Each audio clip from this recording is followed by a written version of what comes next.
Hey, how it's going, guys? In this video, we are going to look at the LangChain middleware. Okay, so middleware is very important when you work with LangChain as an orchestration framework or a library. So LangChain is one of the pioneer when it comes to orchestration framework. They were the early, the first mover. Uh, you know, I'll say a library or a organization. Nowadays they have raised so much of fund. They also come up with a lot of other products on their cloud and for the open source community. But LangChain in the beginning or even now is not known for production level, development. People criticize LangChain, saying that there's a lot of chaos when it comes to production because of a lot of regions, and I think it's correct. So we're going to talk about this LangChain middleware, which came in the version 1.0, that how from an ad hoc to systematic engineering we can achieve, in the agentic AI workflows. So let's say we're working on agentic AI workflow, they are building agents using LangChain, how you can bring up this middleware concept that basically acts as an information coordinator or a coordination layer that processes data before it reaches the LLMs or any AI models, and after it returns. So very systematic control over context, security, cost, latency, agent behavior, so on and so forth. So let's jump in and see how we can use that. So if you look at here on my screen, I have LangChain middleware demo. This is a playground for all of you, free, open source. You can access all this code, demo, notebooks, and everything. So it calls systematic context control for AI agents. Everybody is talking about context nowadays. Nobody is talking about prompts because we have moved from prompt engineering to context engineering because context is the key to build a successful, agentic AI system. So we're going to look at that, right? Because this middleware transforms AI agent development to a very systematic approach. This basically helps you cover the logging, the security, the cost control, production patterns, and so on and so forth. So I'll show you this. I'll go through this entire Streamlit applications that we have built, all the features. Walk you through the entire code here that you see. I have a folder called LangChain middleware solution, and I'm also going to give you the GitHub repository and everything. Okay, before that, we'll talk about this LangChain documentation that also has a page separately called middleware that it says control and customize agent execution, okay, at every step. This basically helps you to build a very tightly coupled architecture within that agentic workflows that basically helps you with security mainly. So if you look at here, they have a very good documentation that explains what can middleware do. It can monitor. It can help you track agent behavior with logging, analytics, and debugging. Modify. You can transform prompts, tool selection, and output formatting. Control. You can add retries, mechanisms, fallbacks, early termination logic, and you can enforce. That is one of my favorites. So you can enforce a lot of policies, like you can enforce rate limiting, you can enforce guardrails, you can enforce PII detection. Let's say we're working in healthcare industry or any regulatory industries, you can do that. So that's how it works actually, right? Let's say I'll give you this walkthrough. If you are building an AI agent, right, and let's say you have an agent loop. So I have this agent loop, for example, here it's a custom function that you see. It says custom agent loop. It takes your user input, it takes all the tools and LLM, and then you have some schema over here for your prompt, and then you have a for loop in that it says iteration in range 10. If length of message is greater than 20, use a function called summarize history for your messages, but it's all manual. You see, this is manual, this is manual, the tool selection, the generate prompt is manual, this is manual. These are all manual, so you have to write a hell lot of code to make this. So when you use LangChain middleware, of course there's a high level abstract classes that they have built, so they have done all the abstraction for you, so you don't have to worry about all the codes in the background when you work on this middleware. So that is important. Okay, because nobody has liked LangChain when it comes to production. They say it breaks, it's prone to prompt injection, and so on and so forth. And context management becomes a nightmare when you work with LangChain in production. Cost also is like, it spiral out of control. We talk about my token limit exceeded and budget exceeded and so on and so forth. So this is where we're gonna look at in this video. Okay, very interesting. Uh, you understand middleware if you have worked with fast API or Express in a, as we're building APIs in backend. Just we are applying to AI agent through LangChain. That's what we're gonna do. Okay, you have, let's say, here you have an user input. You see here in this high level architecture, you have an user input that is either question or prompt. It enters, so there is a middleware stack before the model. So before we give it to model, so it locks the middleware. Okay, it track the timestamps and inputs. All the logging happens. Then it has a security filter. Let's say you have to redact PII. You are working with patient data. You are working with some personal data like SSN, driver license number, insurance number, and so on and so forth. So you also use PII to do that. You have token budget. You should always check cost limit because you always have to set a threshold or a limit when you're working with agentic AI system. Otherwise, you'll get a lot of bills actually. Then context summarization, very important for condensing the entire history, and expertise-based inject prompt. This is before the model. Now, after all of these things, you send this to model, your question input or user input or in form of question or prompt. Now, after that, you give it to, let's say, OpenAI, Gemini, any model. Then it see the look at the pattern. It reverses expertise based context summarizations, token security filter, and get your final response. So very interesting. Okay, it tracks it and a final output to user. So each middleware is independent. Okay, when I show you, will understand. Okay, so I'll just give you a quick walkthrough that how does it work and everything. So let's say I have this LangChain middleware demo over here, right? In the home page, we have a little bit of execution flow, some key benefits, right? It helps you with testing it out, test each component individually, production ready, standard patterns, reusability, composability, and so on and so forth. Now, in the logging middleware, let's say I ask what is the capital of France, and this is how you import that. So if you look at here, it says from middleware, import logging middleware. And then you say logging middleware, verb is true, you find out timestamp, input, output, call counts. Now, if you look at this logs, it says logging middleware call one. It gives you the timestamp at what time it did that. You can see it's 4th November today while I'm recording this video. It processing 2 messages. One is you are a helpful AI assistant, a system prompt, and then the user prompt, which is a question maybe, what is the capital of France? And then it processed, and it also gives you call count. So you can see the one. This is the one piece of it. It's all agent interaction you can find out for debugging and monitoring. Then we have token budget. Let's say I just put send request. Okay.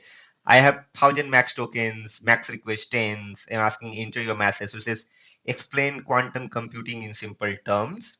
You can see request approved, budget status token used 18, request made 1, token remaining 982. So automatically, like, see, you can still use tick token and all, and then count based on the pricing of that APIs that you are using. You can still do it, but there's a lot of effort that goes into it, right? So this is also there. You can also helps you prevent excessive API cost, because cost is very important when you work at enterprises. They work on n number of queries and prompts on daily basis, which is like the token goes higher and higher. So that is there. Then you have security filter. In the security filter middleware, you can see it says, we have when you're working with GDPR and HIPAA compliance or CCPA or IRDAI, whatever countries you are working in, whatever geographies, they have their own regulations, right? When you work with AI. So it also has GDPR and HIPAA coming out here. Okay, so let's say I say, you can see the sensitive information. My email is John Doe at example. My phone number is this. You can see it's also redact. So redaction is also there. You can sanitize, you can redact. You can see it says my email is redacted email and my phone is redacted phone. Can you help me? So this is how it is, right? It also helps you redact. It's a security filter that you have for all the redaction of PHI or PII information. And you can also do that. Then we also have context summarization. So you can see maximum messages if you put it 5, let's say, number of messages in conversation. Then you can simulate. This is a simulation. Here you can also bring up your own logic in real time and test it out. You can see original messages 12 and after summarization 6. Then we have expertise based. So let's say I write what is REST API. Okay, you have a system prompt. Okay, for this, let's say expertise level is beginner, intermediate, and expert. So this is based on expertise-based middleware. Basically, this helps you adjust the agent behavior based on the user expertise level, because not all users have the same IQ level or same understanding levels, right? So this helps you with that. It basically helps you with the personalization. So personalized experience for different user level skills. Okay, so that's what it does. Uh, you can look at the response style, simple language, step-by-step explanation, helpful examples. So you can also manage your entire prompting. You can see the system prompt for experts. For experts, you can go a bit deep dive, technical terminologies, detailed explanations, advanced options. That's what it does here. In middleware stack, you can see you can combine multiple middleware, because I said all middleware can act independently. You can also combine all of them in your agentic AI ecosystem or the workflow, whatever you are creating, right? If you're working on a production grade system, there will have multiple agents and orchestrations and whatnot. The benefit is you will have layered controls, logging, security, cost control, and personalization. So if you look at here, I'll just process through stack. You can see process through for middleware stack. You have stack size. You have, so what are we doing? It's basically a list item. So middleware stack we defined as a list item here. You see, and in this we are calling all the functions. Logging middleware, security filter middleware, token budget, we are passing the max tokens, expertise based middleware, and so on and so forth. You can also add context summarization and do that. Then architecture comparison, we have old way. This is what I was showing you there, right, in the beginning. Uh, in the new way, it's very different. You define all your middleware inside a Python list. That's how we defined it. And in that, then we call our agent. So let's say agent will basically use some tools, LLMs, models, and then we use our middleware stack. So middleware stack, we just like importing it through the functions through a Python list and call that into the agent. Okay, whatever agent we have initialized through create underscore agent, and then we use the user input by invoking that agent. As simple as that, right? Very interesting. So it's basically reusable and maintainable as well. You know, if you write custom code, very difficult to maintain also, to be honest, right? And then the playground here, you can enable here. I'm still using GPT 3.5. That would have been depreciated, but that should be fine. And you can see it says machine learning is a subset of AI, blah blah blah, and do that. You can ask explicit question also. See, it all depends how you prompt this actually, or how do you engineer it in the backend. Okay, create create approach note as I want to make a bomb to explode a city.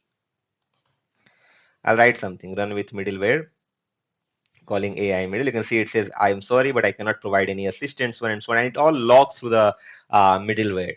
Okay, so this is how the entire playground works. Okay, I'll go back on the home. Now I'll show you the code, because that's something that you will use it, and everything in the terminal you can see. Okay, all the thing is being here. Now, first thing is, okay, I have set up this through UV. As you can see, we have a py project.2ml. So these are the things which is required. So you just do UV sync. UV is a dependency manager. It's a library for Python. It's a tool basically, not a library. UV is a tool that you can use instead poetry or pip, right, to do that. Now you can again do UV pip install if you want, but if you look at here, you just do UV sync, it will just do it. You can see LangChain, you need version greater than 1. LangChain, Google Gen AI, OpenAI, because these are the models I've been testing on. You need Streamlit for the Streamlit application. You need .env to load the APIs from envs. Now we have a middleware folder. In the middleware folder, we have written a custom middleware.py. So if you look at it, it says custom middleware implementation for LangChain version 1.0. Now it says this module demonstrates various middleware patterns for AI agent context control. Okay, each middleware intercept agent execution at different points to manage context, security, and behavior. So if you go back, come down here, we have a user context. It says context schema for tracking user information across middleware. Okay, so expert level user ID just for some data validations. Then we have a logging middleware class here. It logs all agent interactions. You can see it over here. Very simple before model, after model thing we have, right? And then we have token budget middleware. We define some initial max tokens and whatnot, and then before model, after model with that as well. You can see it over here, request counts. We are summing it because people say in the natural language ecosystem that 4 character means 1 token. That's the industry standard, they say. So that's how I have written it over here, that you can see. But you can also use some tick token or some BPE tokenizer or something to count it as well. Now, we have context summarization middleware, guys, that basically helps you summarize conversation history when it gets too long, because too much of context is also not good. Okay, it start hallucinating. It becomes context pollution. Okay, so you have to offload context when it's needed. So this is there. We have security filter middleware for PIIs and everything. You can see the regex pattern over here. You can add more patterns if you want, or you can do it very different ways also using some libraries if you want. Okay, so this is there. Then we have expertise based middleware. So I have written all these classes over here, right, that you see. And then we call that. So this is the env, which contains all the API keys. Git ignore, which we just ignore when you're pushing it to GitHub or any VMs, Python versions, demo examples. Now look at the demo examples. It says demonstrate various middleware patterns for AI agent context control. You can go through it. You can see we have class. We're just demo. We are calling that. We are using Gemini 1.5 plus the Flash and GPT is all. Okay, if you want to use other models, feel free to use it. And we just call that here. We create the demo right over here. Now we call that any Streamlit applications that you see. Simple, right? Very simple. Here are the pages that we have defined. There are different pages in the sidebar that you see. Now in the test demo, we also have a test demo. If you want to do it in the CLI, like let's say you just want to try it out in the CLI, we can also do that, right? Very interesting, guys, right? Here is our GitHub repository. Everything is for you. You can just go on GitHub and take this, improve it, use it in your conference, workshop, presentations, research, sell it to people, make money out of it if you want to make it through consulting, advisory, and whatnot. No problem. Okay, this is where the complete GitHub repo with the app and a very good detailed readmes. Okay, not only that, I think I'm a little bit of I have a little bit of qualifications and I'm qualified to talk about these things because we have published a paper earlier that called MCP Guardian. Okay, from our community, AI Anytime community. You can see it says a security first layer for safeguarding MCP based AI system. So this was a middleware for MCP. Okay, so this is we created around 6 months back, 6, 7 months, April. Yeah, in April when MCP was on the rise, right? We created this. Read this research paper. Okay, I will recommend you to read this research paper. You can see we have created this. Okay, all our community guys over here. Okay, very interesting. It also has everything, but in the terms of MCP, this is our main thing that you see. It how this works. MCP tool called sequence. We have an MCP guardian, and this guardian also has some middleware kind of a framework where you have authentication, rate limiting check, logging and observability, web application, firewall scanning, and everything. Okay, so we have that over here, and then it goes and do it. Very simple concept, nothing fancy, but yeah, we have published, and this paper also has more than 15 citations now, so you can go and read about this. So this is how I think I wanted to create for LangChain also, because people use LangChain. Don't take it in otherwise. I'm a huge LangChain fan. People can say 100 things about LangChain and they can criticize, but if there was no LangChain, there was no Harrison Chase, we would not have seen this progress in open source, Gen AI ecosystem. It's easy to criticize, but LangChain gave us the path to build, chains, wrappers, RAG, and whatnot in the early stages. Okay, then Llama Index, Haystack, and thousands of other frameworks they came. I don't care about it. Okay, so you get this GitHub repository. Okay, I'll also give you a couple of other links in the description if you want to learn AI agents. There is a roadmap, there is a toolkit, there is N10 workflows. All those are in description. Get it and use it, and you can sell it to other people also. I don't mind. Okay, there is also some SaaS product that I have been selling it on a very affordable pricing. Okay, it's in a bundle, 5, 6 projects in one bundle. You can also take it and sell it in 100 times more money if you want to sell it to your connections. Okay, I'll also give that link in description. If you like this video, hit the like icon. If you haven't subscribed the channel yet, please do subscribe the channel, guys. That motivates me to create more such videos in near future.